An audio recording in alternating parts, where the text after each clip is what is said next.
नमस्कार दोस्तों। क्या कभी आपके साथ ऐसा हुआ है कि मेहनत पूरी की हो, नीयत साफ हो और फिर भी चारों तरफ से हार ही मिल रही हो? ऐसा लगता है जैसे भगवान ने हमसे मुंह फेर लिया है।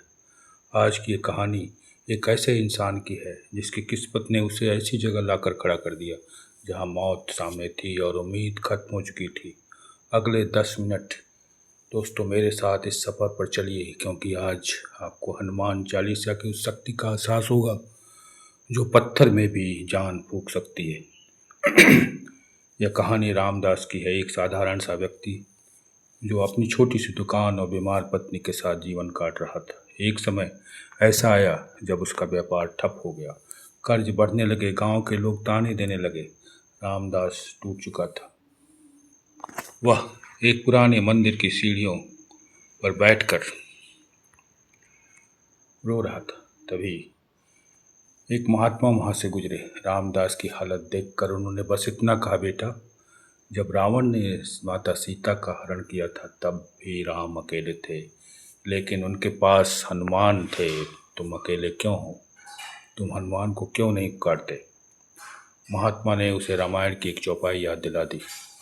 कवन सो काज कठिन जग माही, जो नहीं होई तात तुम पाही। हाँ दोस्तों, यानी ऐसा कौन सा काम है जो बजरंगबली नहीं कर सकते? रामदास को जैसे जीने की एक नई वजह मिल गई। उसने तय किया कि वह हर रोज 11 बार हनुमान चालीसा का पाठ करेगा। दिन बीतते गए, मुश्किलें कम नहीं हुई, लेकिन रामदास का विश्वास और भी बढ़ता गया। विश्वास में कमी उसने नहीं लाई। फिर आई वो काली रात। मूसलाधार बारिश हो रही थी। रामदास की छोटी बेटी को तेज बुखार चढ़ा। उसे सांस लेने में तकलीफ होने लगी। गांव का छोटा सा अस्पताल बंद था। शहर जाने का इकलौता पुल भी टूट चुका था। रामदास अपनी बेटी को गोद में लेकर सड़क पर खड़ा था। चारों तरफ अंधेरा और शोर, सिर्फ बारिश का शोर, सिर्फ बारिश। उसने घुटने के बल पर बैठकर अपनी फटी हुई हनुमान चालीसा जेब से निकाली और चिल्ला कर पढ़ा। उसकी हनुमान चालीसा फटी हुई थी, लेकिन फिर भी उसने चिल्ला कर यह चौपाई पढ़ी। नासय रोग हरै सब पीरा, जपत निरंतर हनुमत वीरा। और रो रहा था और पढ़ रहा था। तभी झाड़ियों से एक बूढ़ा लकड़हारा निकला। उनके पास एक पुरानी बैलगाड़ी थी। उसने बिना कुछ पूछे रामदास से कहा, बैठ जा बेटा, बैठ जा, मैं तुझे जंगल के रास्ते शहर छोड़ देता हूँ। रामदास हैरान हो गया कि इस तूफान में ये बूढ़ा यहाँ क्या कर रहा था, लेकिन उसके पास कोई रास्ता भी नहीं था और वो बैठ गया।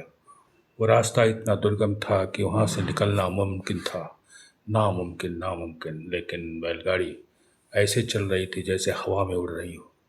पलक झपकते ही वो शहर के बड़े अस्पताल पहुँच गया। डॉक्टर ने बच्ची को तुरंत ऑक्सीजन दी और कहा, अगर 5 मिनट पहले तुम नहीं आए होते तो हम इसे नहीं बचा पाते। सिर्फ 5 मिनट। रामदास की जान में जान आ गई। वह उस बूढ़े आदमी का शुक्रिया करने बाहर निकला, लेकिन वहाँ न तो बैलगाड़ी थी और न वो आदमी। सड़क पूरी सूखी हुई थी, जबकि पीछे पूरा गांव बाढ़ में डूबा हुआ था। दोस्तों, वो लौकरहारा कौन था, या आप भी समझ गए होंगे। हनुमान जी कभी गदा लेकर नहीं आते दोस्तों, बल्कि किसी न किसी रूप में आपकी मदद करने जरूर आते हैं। अगर आप भी चाहते हैं कि आपकी प्रार्थना सुनी जाए तो याद रखिए, हनुमान चालीसा सिर्फ शब्दों का समूह नहीं है दोस्तों, साक्षात ये शक्ति है जो हमेशा रहती है। इस कलयुग में भी इसे तब पढ़ें जब आपका मन पूरी तरह राम में डूबा हो, क्योंकि राम एक ऐसी शक्ति है जो हनुमान के बहुत प्यारे हैं। हनुमान के बिना राम नहीं, क्योंकि हनुमान जी वहीं मिलते हैं जहाँ राम का नाम होता है। दोस्तों, अगर आज की इस कहानी ने आपके दिल को छू लिया है तो इसे अकेले मत रखिए। इसे अपने उन दोस्तों के साथ शेयर कीजिए जो आज परेशान हैं, परेशान। शायद उन्हें भी एक नई उम्मीद की किरण मिल जाए। कमेंट में जय श्री राम जरूर लिखिए और यह लिखकर अपनी हाजिरी दें, परिवार का हिस्सा बने। और चैनल पर नए हैं तो सब्सक्राइब जरूर कर दें दोस्तों। जय बजरंग बली। धन्यवाद।